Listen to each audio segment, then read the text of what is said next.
raha fitinina kosa ny hevitra zareo amin'ny fikambanany zon'ny mpanjifa izay tarihany Rabetsara Litra dia hoe mila alohan'ny fanjakana aloha ny trosa izay ao amin'ny jirama, zany hoe ananany jirama trosa ny fanjakana, ireo jiro sy rano maro samihafa izay nylaniana andritra ny fotoana maro teny anivon'ireny ministera-mpanjakana ireny. Raha araka nambarany syndikan'ny mpiasan'ny jirama dia tena tafiakatra ambony be izany vola izay tokony aloha amin'ny jirama zany, ka zany no anisan'ny antony mahatonga n'ilay délestage izay efa miatra amintsika amin'izao fotoana izao. Nanao ny fanadidina i Claudia Rassoulson sy Mame Rasonevo. Raha ny fahitako azy dia tsotra, ny fandoavan'ny fanjakana ny volan'ny jirama dia miteraka ny délestage satria tsy ampy ny solika izay andinandreo centrale thermique atsika reo.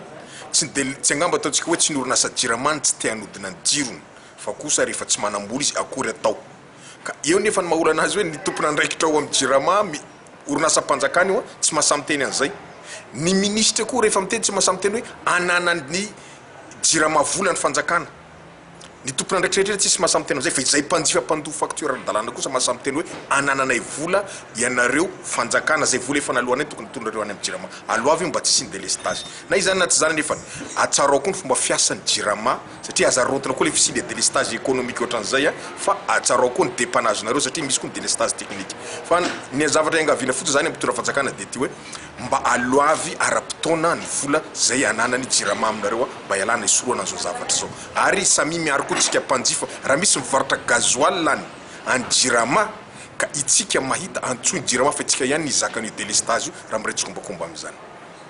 Ny afatra ho antsika mpanjifa re tompoko, raha misy ny fahatezerantsika aza mandoro jirama fa mandora miatsilanytsika itsika ihany nizakany io vao maika pire noho ny délestage amin'izay ny mahazo antsika io fa mety délestage amin'izay ny mahazo antsika io.